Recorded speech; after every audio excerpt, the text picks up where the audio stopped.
ahora sí. ¿Por qué le hemos llamado tanto tiempo plan de salvación? Porque así lo aprendimos. Porque así lo aprendimos. ¿Y cómo lo he llamado yo?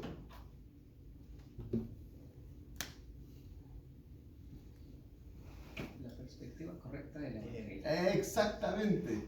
Entonces, es el Evangelio. ¿Qué es el Evangelio?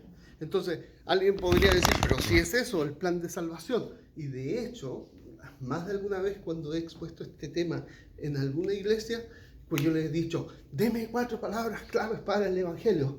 Y después, que no me pueden contestar, porque no me contestan, no me pueden contestar, porque no se lo han preguntado ni se lo han enseñado así, terminan diciéndome, usted habló del plan de salvación. Eso era, pero sí y no. Cuando hablamos y decimos que lo que estoy exponiendo es el plan de salvación, cometemos un pequeño error. También yo lo aprendí así, ¿eh? ¿Y cuál error yo cometo o cometemos cuando le llamamos a esto plan de salvación? Centramos el Evangelio en la salvación. Ya. Y centrar el Evangelio en la salvación del hombre es un error. Porque la salvación es una consecuencia del Evangelio. No es el Evangelio. ¿Ya? Y aquí tengo que hacer entonces la distinción entre la consecuencia y lo que es el Evangelio. ¿Ya? Y decíamos que el Evangelio lo podíamos utilizar el acróstico CORE. ¿Y por qué uso el CORE? Porque se ajusta a lo que generalmente expreso con lo que es el núcleo del Evangelio. ¿Y qué significa core en inglés? Núcleo. Entonces, cuando usted diga, ¿estamos hablando del core del Evangelio? Sí, estamos hablando del core, porque core es núcleo. Y si decimos que el core del Evangelio es el núcleo de lo que es el Evangelio, el núcleo, uno ahí tiene las palabras clave de lo que es el Evangelio. Por eso es core, porque core es núcleo. Ya. Pero la clase pasada le agregué una A y ahí quedamos Corea. ¿Y cuál era esa A? Ascendió. Ya, ascensión, porque ahí fue entronizado. Ahora, acuérdense, el tema central del Evangelio no es el hombre ni su salvación, es una persona, la persona del Hijo de Dios, Cristo. Recuerden nada más que este Cristo es el eterno Hijo de Dios. Fíjense todos los conceptos que están ahí metidos en esto. Es el eterno Hijo de Dios, el que no fue creado, el eterno, ¿ya? Que tomó forma humana y recibió el nombre de Jesús, ¿ya? Y entonces aquí parece un tecnicismo, pero no es tan así. Jesús no existió por siempre. Es cuando el Hijo de Dios, el eterno Hijo de Dios, toma forma humana, ahí se le da el nombre de Jesús. Antes no tenía ese nombre. Ahora, dijimos además que la palabra Cristo es un título. Y decíamos que en Cristo y Mesías es lo mismo en el antiguo, en la época que se escribió. Lo mismo. ¿Por qué? Porque Mesías viene del hebreo y Cristo viene del griego. Decía yo que la palabra Cristo y Mesías es un homónimo. ¿Qué quiere decir homónimo? Que significan exactamente lo mismo. Cuando vienen dos palabras, tengo dos palabras que vienen de idiomas diferentes y ocupan el mismo sitio de significado, el mismo locus, dicen los lingüistas, de significado, la misma habitación, habitan en el mismo lugar, dicen, este lugar donde está el Mesías es exactamente el lugar donde está el Cristo, es el mismo significado. Entonces, lo que se diga del Mesías es lo que se dice del Cristo, es exactamente lo mismo, homónimo. ¿Y quién es el Mesías? El Mesías era el designado con un propósito que era para gobernar, para ser mediador, y para ser el portavoz. ¿Y quién era esto y que cumple las tres oficios, las tres funciones? El Mesías. ¿Quién es el Mesías? Jesús, el Cristo. Y enfatizamos que Jesús es el Rey de Reyes. Y nosotros somos sus súbditos. Nosotros somos sus esclavos, sus siervos. Eso es lo que somos. ¿Ya? Y decíamos que esto, como definiéramos el Evangelio, tenía como consecuencia cómo íbamos a asumir nuestro discipulado. Y entonces, todo cristiano es seguidor de Cristo. Y por ende, todo cristiano es un discípulo. Lo sepa o no lo sepa. Lo asuma o no lo asuma. Porque ser un discípulo es ser un seguidor de Cristo. ¿Ya? Entonces, decíamos, si Jesús es el Cristo y nosotros hemos creído en este Cristo, que es el Hijo de Dios, quien murió por nuestros pecados y quien resucitó, decimos que somos sus siervos y yo prefiero particularmente la palabra esclavos. ¿Ya? ¿Por qué esclavos? Porque yo debo decidir ya preguntándole todo al Señor y debo ver cuál es la voluntad de Dios en todas las áreas de mi vida, en todas. Y eso es un esclavo, y eso es lo que tú eres, un esclavo de Dios. Ahora, hablábamos de obituario y esta hacía referencia a la muerte, pero además de la muerte hace referencia a la sepultura. ¿Ya? Y aquí interesante, porque el hecho de que Cristo haya muerto y haya sido sepultado y que le pusieron una piedra, no sé de cuántos toneladas, cuántos kilos en la entrada de la tumba, certifica que efectivamente murió. Él murió. Ahora, lo interesante acá es que en la muerte, pensemos en esto, ¿qué hizo Satanás en el desierto? Lo tentó. Y dice la Escritura que se alejó un poco y lo siguió tentando en otros momentos. Vamos. Y este es un punto importante, un punto muy importante. ¿Qué creen ustedes que estuvo haciendo Satanás en todo el proceso de la cruz? Desde cada golpe que él recibió, desde cada escupo y cada tortura que él recibió. ¿Para qué?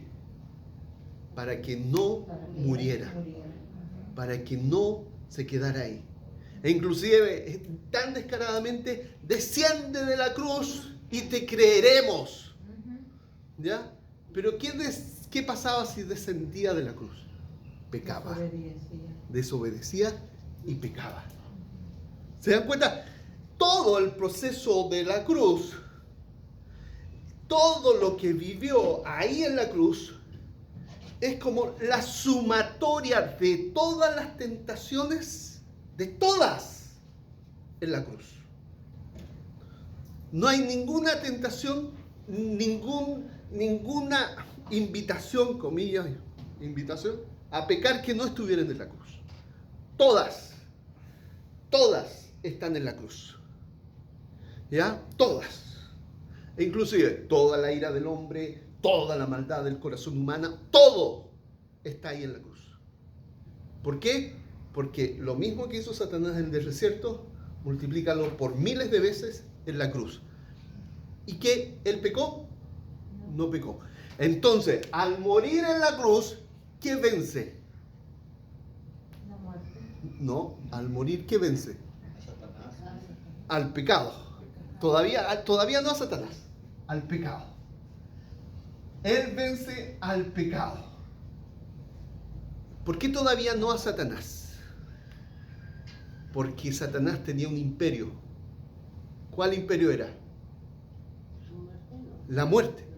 El imperio de la muerte era del diablo. Entonces, acá viene nuestra tercera letra clave. Entonces, cuando resucita, ¿a qué vence? A la muerte. Y entonces, si vence a la muerte y al pecado, ¿a quién vence? Ahora aparece a Satanás. ¿Eh? Entonces, Entonces, nuestro enemigo, por decirlo de alguna manera, fue vencido en dos etapas, por decirlo así, aunque es una sola. ¿Ya? El pecado en la cruz, la muerte en la resurrección. Y al vencer al pecado y a la muerte, venció al que tenía el imperio de la muerte, este es a Satanás. Y aquí es interesante porque como definimos el Evangelio, va a tener como consecuencia cómo definimos quiénes somos como discípulos.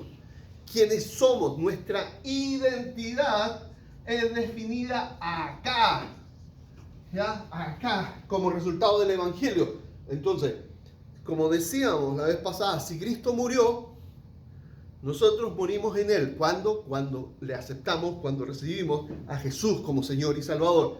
Murió, yo morí en Él. Pero si Él resucitó, yo resucité en Él. Y aquí lo interesante es que yo morí, en Romanos capítulo 6 nos dice eso, como esclavo del pecado. Yo morí como esclavo del pecado. Y fíjense, y acá esto puede sonar complicado, porque hay dos formas de que vamos a definir pecador.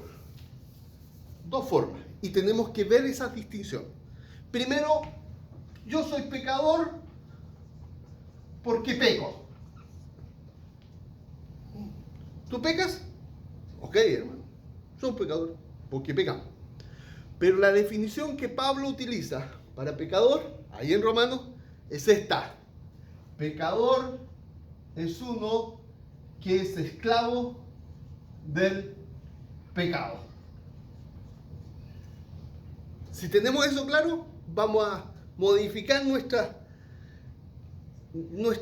percepción de lo que está escribiendo Pablo en Romanos.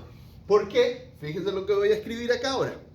Porque Él nos redimió del pecado. Entonces nosotros somos pecadores redimidos. ¿Y qué significa redimido? Libertado. Fíjense esta lógica. Esto, redimido, significa libertado. Y esto significa esclavo del pecado. Entonces, tú eras un esclavo del pecado que ha sido redimido o libertado, que es lo mismo. Entonces, ¿eres esclavo del pecado? ¿Por qué? Porque he sido redimido. Ok. Entonces, desde la definición de Pablo en Romanos, tú eras un esclavo del pecado, pero fuiste redimido o libertado. Y dejaste de ser esclavo del pecado. Y según Romanos capítulo 6, Dios produjo en ti una nueva criatura que se llama esclavo de la justicia.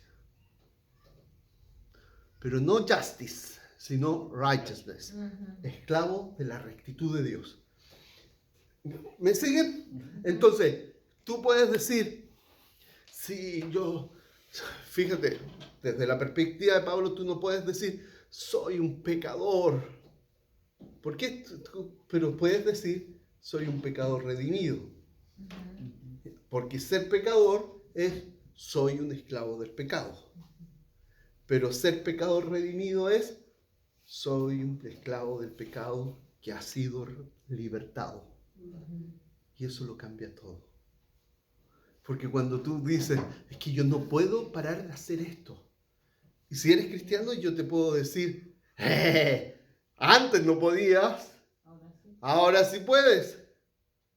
¿Por qué? Porque antes eras esclavo del pecado. Pero ahora eres esclavo de la justicia de Dios, porque entre medio pasó tu redención, o sea, tu libertad. ¿Ya? ¿Se acuerdan que leímos hace un par de domingos atrás, hablando sobre, no, el domingo pasado, sobre 1 Corintios, donde dice, antes eras, pero ahora sois? ¿Y antes qué era? Ladrón, borracho, y todo. Y lo que Pablo está refiriéndose, voy a leerlo de nuevo, en 1 Corintios 6.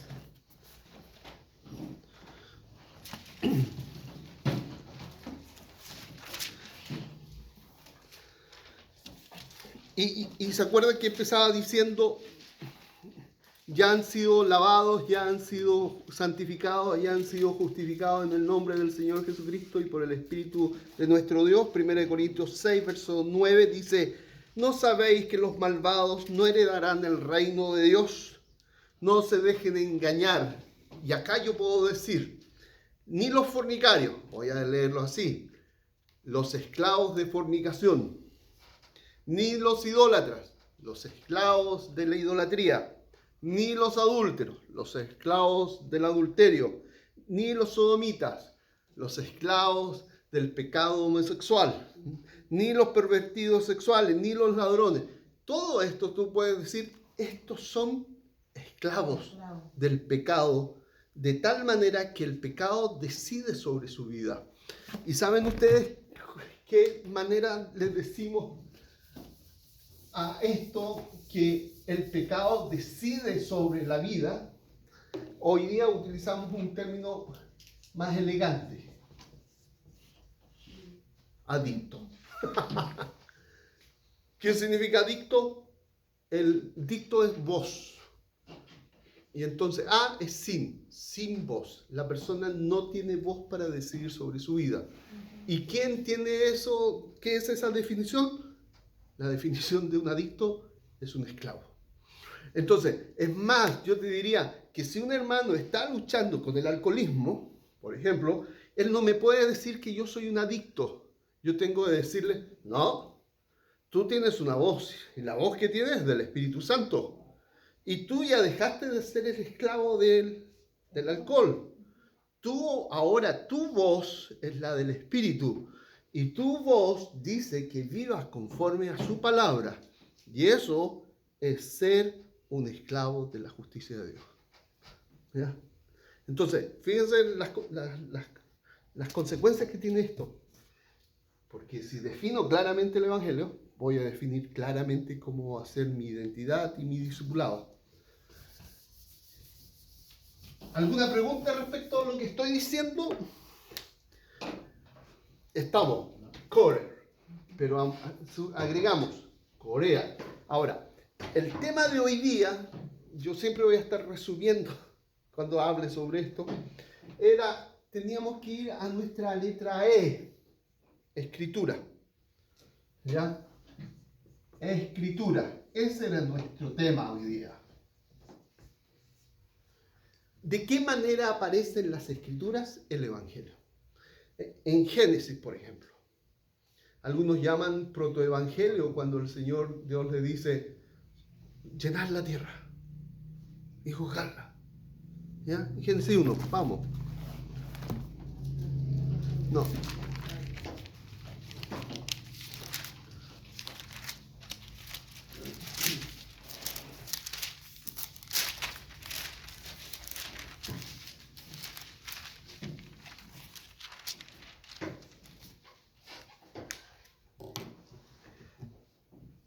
Versículo 27, y Dios creó al ser humano a su imagen, lo creó a imagen de Dios, hombre y mujer los creó. Versículo 28, y los bendijo con estas palabras, sed fructíferos y multiplíquense, llenen la tierra y sométanla, dominen los peces del mar y a las aves del cielo y a todos los reptiles que se arrastran por el suelo. Versículo 29, también les dijo, yo le doy la tierra.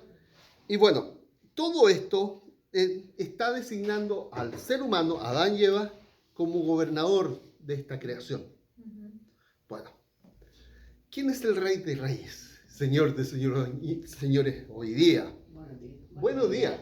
El Cristo, el Rey. Y algunos teólogos dicen, miren, ven acá, están diciéndole a Adán y Eva. Pero esto tenemos que leerlo a la luz de hoy día, del Cristo.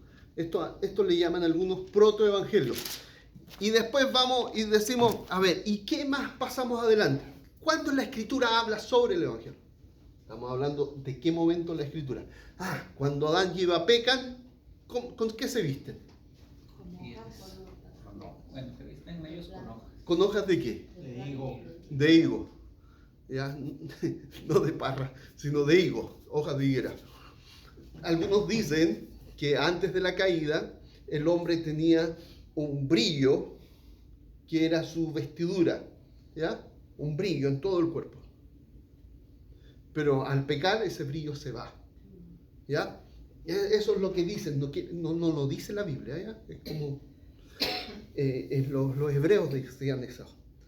Entonces, el hombre peca, se da cuenta que está desnudo, se viste de hojas y Dios lo viste con pieles de animales. ¿Pero de dónde sacó las pieles de animales? De un sacrificio. De un sacrificio. Y ahí aparece ya la idea de Dios nos reviste. Y esa vestidura que Dios nos va a dar va a significar la muerte de un inocente. Dios los vistió con pieles de animales. Entonces, ¿qué estoy diciendo? Tú puedes ir a Isaías 53 y decir, ¿no es? Ahí dice la Escritura que efectivamente el Mesías iba a morir. Así, te lo da clarísimo. Pero no es solo Isaías 53 o Salmo 22 u otros salmos, sino que también son historias que ocurrieron en el Antiguo Testamento que son tomadas y para decir, aquí está. Puede uno tomar, por ejemplo, los sacrificios de Levítico. Cada sacrificio de Levítico, cada uno de los sacrificios levíticos hablan de que un cordero muere, o en el caso del trigo, la harina que también era entregada como ofrenda, dice después el Señor Jesucristo, es necesario que el grano de trigo muera. Y como Él asocia un grano con el Evangelio. Las historias, entonces, otra historia. Y uno dice, no tiene nada que ver. Sí, las historias. Otra vez, Isaac, cuando va a ser sacrificado, ¿por quién? Por su papá, ya, Abraham. Y entonces es sacrificado por Abraham y Abraham dice una palabra excepcional. Cuando Isaac le pregunta, y aquí está el fuego, aquí está la leña, aquí está todo, ¿y dónde está el cordero? Y entonces el Señor proveerá. ¿Ya? Y entonces ¿y el Señor proveyó? Pero ¿cómo eso es una metáfora, un hecho que ocurrió, pero es esa historia verdadera, hablaba de que el Cristo iba a ser ese cordero provisto por Dios. Otro momento, ¿se acuerdan que Israel sale de Egipto? ¿Ya? Israel sale de Egipto y Dios dice, a mi pueblo llamé, o a mi hijo llamé de Egipto. Y después Mateo lo usa y dice, efectivamente se cumplió la profecía que a su hijo llamó de Egipto, porque Jesús se fue a Egipto. Y entonces las vivencias de todo el pueblo son actos proféticos de Dios que caen en el concepto de escritura. Otro ejemplo, y Jesucristo mismo habla sobre esto, cuando dice, ¿se acuerda cuando así como Jonás estuvo 3 días en el vientre del gran pez? Ese vientre el vientre, así el Hijo del Hombre estará en el vientre de la tierra. Y uno dice, ¿pero cómo? Sí, ¿se acuerdan cuando David es traicionado por un amigo? Cuando el hijo mayor, se me fue el nombre del hijo, es llevado, ¿cómo se llama el hijo que quiere matar a David? Absalón. Gracias. El aneurisma no me funciona a veces. Absalón quiere matar a su padre y hay un amigo que se llama Aitofel, que que es el abuelo de Betsabé. Interesante esa cosa. ¿Ya? Ahitofel es amigo de David, lo aconsejaba, pero Ahitofel lo que ocurre es traiciona a David. Y David escribe un salmo y diciendo, el hombre en el que descansaba mi alma, en el que yo confiaba, me traicionó. ¿Ya? Y finalmente Ahitofel se suicida. Ok, el Señor Jesucristo toma esa historia, ¿ya? Para referirse a que en este caso Ahitofel es Judas. Y Judas lo traiciona. Y la experiencia de David es contada en los evangelios como diciendo, esto estaba profetizado que iba a ocurrir. ¿Qué está profetizado? Que un amigo muy cercano del Mesías lo iba a traicionar. Entonces, ¿qué estoy diciendo? Estoy diciendo que de qué manera las escrituras hablaban de Jesús en el Antiguo Testamento. Desde Génesis, con los sacrificios, con las historias de vida. Jacob, por ejemplo. David es otro ejemplo. Y además en cuestiones así claras como Isaías 53 o Salmo 22, o cosas como experiencias como la de David con Ahitofel, que toman esta experiencia y lo aplican a la realidad de Jesús. Entonces, uno puede decir, ¿se dan cuenta que en todas las escrituras? ¿Por qué? Porque no solamente son profecías lo que se plantea como diciendo, esto va a ocurrir, o sea, el Mesías va a morir en una cruz, y no, también son tomadas como profecía los relatos de historia. ¿Ya? También son como profecía no solamente los relatos, entonces las experiencias, los sacrificios de animales. Y fíjense, y algo que ustedes no han visto, pero que es excepcional. Fíjense, el diezmo. El diezmo es una profecía. Y aquí voy a dejar bien en claro. No que nosotros no tengamos que dar diezmo. No estoy diciendo eso, ¿verdad? No estoy diciendo eso. Sino que el diezmo, como se practicaba en el Antiguo Testamento, es un hecho profético del Mesías. Está encerrado en esta escritura. En el Antiguo Testamento se daba diezmo de los animales que pastaban. ¿Ya? ¿Y cuál es un animal que pastaba? Un cordero, una vaca, oveja, todos los animales que pastan, de todos los animales que pastan, se daba un diezmo. ¿Qué otra cosa se daba diezmo? De los granos. Por ejemplo, el trigo. ¿De qué otra cosa se daba diezmo? Del aceite. ¿Y qué más? Del vino. 4 cosas. Ok, fíjense. ¿Se acuerdan cuando Jesús estaba en el huerto? El huerto de Getsemaní. ¿De qué era? De oliva. De oliva. Y había una prensa. ¿Y qué se hace para obtener el aceite?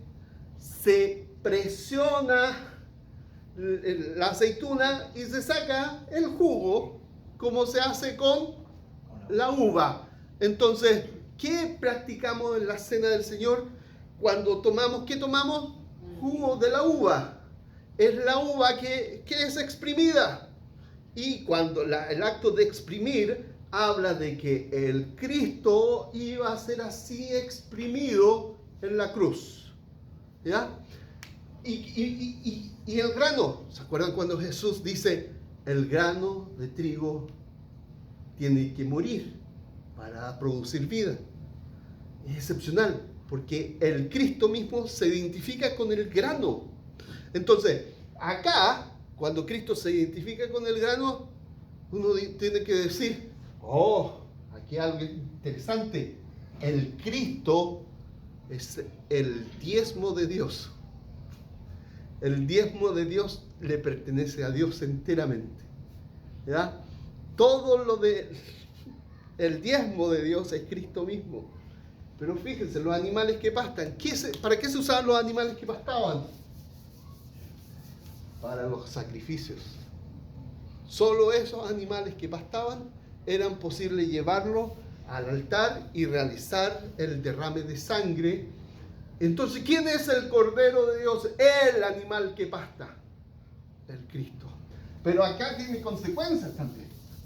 Si estoy diciendo que el diezmo es una figura y sombra de lo que es Cristo y el Evangelio, fíjate, ¿cuánto del diezmo era de Dios? Me pregunta, ¿cuánto del diezmo era de Dios? 10 del 10. No, pero ¿cuánto de ese 10% era de Dios? ¿Ah? Mi pregunta es con pillería, porque es súper sencilla, pero parece compleja. Pero ¿cuánto del 10% que estoy dándole a Dios es de Dios? Pues el contrato, El todo. Entonces, todo el diezmo es de Dios. Entonces, y acá fíjate lo que te voy a decir. ¿Quién era el diezmo de Dios? Cristo. Cristo. Y entonces, ¿quién eres tú ahora? Tú eres el diezmo de Dios. Tú eres el diezmo de Dios. ¿Cuánto eres de Dios? ¿Cuánto de Dios es tuyo? ¿Cuánto? ¿Cuánto? Todo. Entonces, los bienes que tengo, los sueños que tengo, todo, mi casa, mi vehículo, todo es de Dios. Y entonces, yo agarro esto que es de Dios y tomo el 10% y lo ofrendo. Pero asumiendo que aún con el 90% que me quedo, también es de Dios. ¿Ya? Ok. Entonces, si se dan cuenta, lo que estoy diciendo es que cuando decimos Cristo murió, resucitó, conforme a la Escritura, ahí tengo contenidas todas las promesas de Dios. Todas las que necesito para vivir. Todas. ¿Tú estás en problema en alguna situación? Bueno, yo te tengo que decir que así como Cristo levantó de los muertos a Jesús, ¿qué estoy citando? El Evangelio. Así Dios te levantará de la situación que estás viviendo.